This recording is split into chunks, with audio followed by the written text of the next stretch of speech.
was the being ready. I was just stuck. It started now. And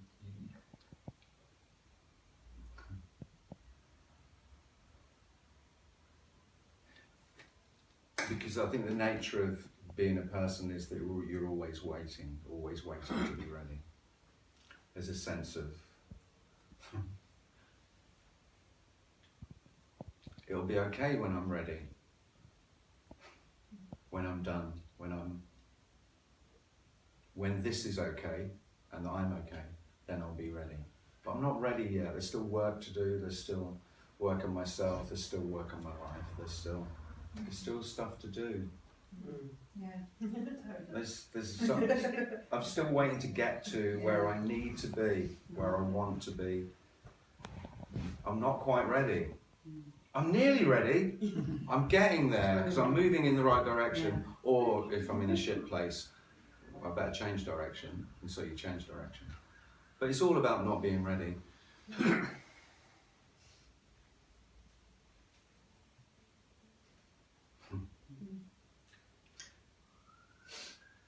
And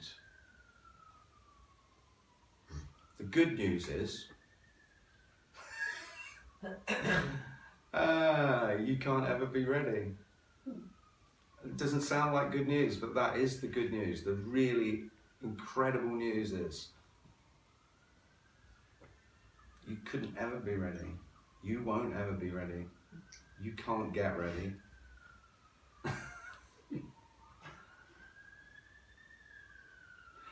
It's not what you want to hear. What you want to hear is, I'm going to tell you you're ready. Yeah? You'd love to hear me tell you, right, Helen, now you're ready. Yeah. Yeah. No, I know. I see it in you. I look in your eyes. No, and I know. No, you're that. I reckon you're ready. You can hear this now and you're ready. No, that is not it.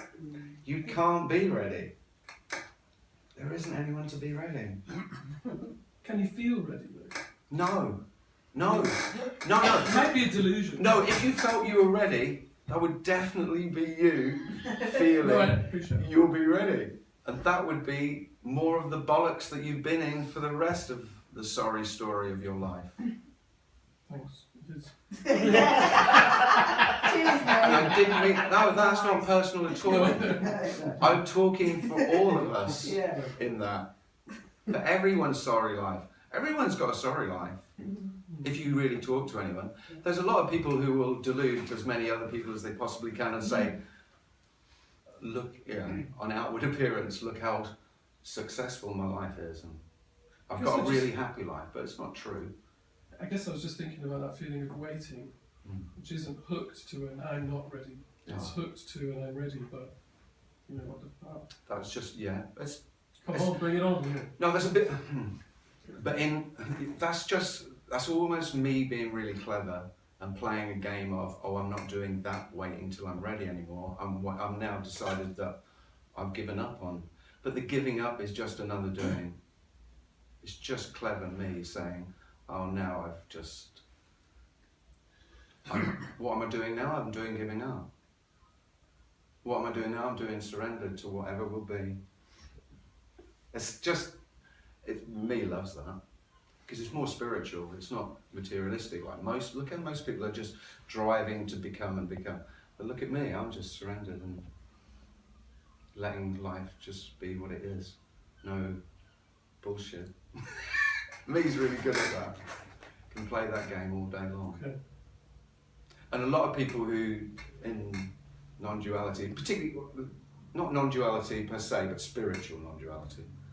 Non-duality with a spiritual slant to it, that's very much what appeals to that me, the me's who want to feel that. I've met a lot of people who are really into that. And don't get me wrong, in a lot of sense their lives are a lot easier, but it's nothing to do with what we're talking about. Because what we're talking about really is saying that there's no spirituality. You know, spirituality is just another form of materialism. Yeah. It's another hierarchy. It's just so rather than comparing cars, men can get together and say who's the most surrendered, or most aware, or most conscious, or most pure consciousness, or whatever they're using instead of their penises to compare who's the biggest man here.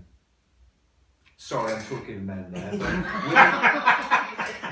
women can just compare penises in just the same way. They can, no, but that spiritual game of she's slightly better than, she's more spiritual than she is, or she's more enlightened, or she's more liberated.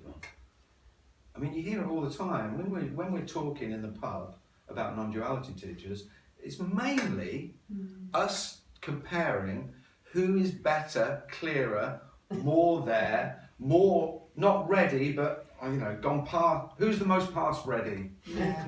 Well, it's just the same, exactly the same game as you're playing in trying to get ready. Just another game of. It's just putting off. Now it's just putting off that there isn't anything else. That's all of that is, and that's all me ever does. Is just will never. This is the key bit. That me cannot get that there is nothing else. And I won't say other than what this is, because you can't talk about this. You can't. Whatever you say about it is true and untrue equally. So, but it will not accept that there is no more. Because me only works in more, or next, more than what is. Because what is can't be touched at all, can't be known, it just is. And so there's nothing in it for me at all. Because me only wants to get to something bigger, better, happier, more blissful. Whatever is decided will make it complete. It can never see that the only thing that's stopping the completeness is itself. And it isn't. There is no self. But that's death. So, of course, what is every person you've ever met's biggest fear? It's all around death. And this is equally death as it is life. They're not two separate things at all. Of course, that's an illusion. I am moving towards death. Well, there is no movement towards anything. Everything is this. There isn't anything else. There isn't. You weren't born and you weren't died. Yeah, you hear that in spiritual circles, but I don't mean it spiritually at all. It's just an obvious actuality that there's only this, and that's not a spiritual thing. Define this. No, exactly. That can only be for me. It can't be defined because everything you say about it is it. But even using the word "this" is kind of a label on. Yeah, but so that can confuse you can people. use some other words if you want. I'll say life if you want. Life's okay. I quite like that. It's a bit nondescript. Not too spiritual either. But I don't like the words that are very spiritual and psychological, like awareness and consciousness, because they really objectify it. Whereas I don't think this does. This is the least objectifying of any. All language is objectifying what we're talking about. And of course, so none of it is true. But the words that are usually used, which are consciousness and awareness, are so spiritual, they become the spiritual objectives for me, is that all me really hears is, oh, I can become more conscious, I can become more aware, I can become pure awareness, I can become pure consciousness. So because me will take anything and make it into a goal, into something it can achieve. And in that, it will never be here, in this, because it can't be, because while there is me, you're always in projection into something more or better or next. And of course that's also this. It's not that that's wrong. It seems inevitable. I haven't met any people who are not people, ever. Paul Morgan Summers is the least person I've ever met. And he became a not person when he was 15. Well, that's the youngest I've ever heard. Now, there might be some children who never become people, but I've not met any. I've never heard of any. So it's like, however biologically these bodies and minds are set up, is to become people and become me's. Which for nearly everybody is very unsatisfactory. with moments of joy. And mostly feeling pretty shit about themselves. That's what we're talking about.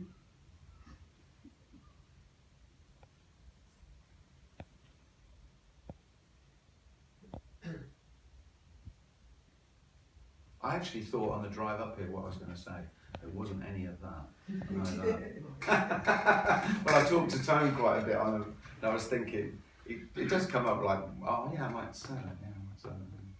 None of that. That's because you were talking up to Brighton and it's down to Brighton, isn't it? It is definitely down.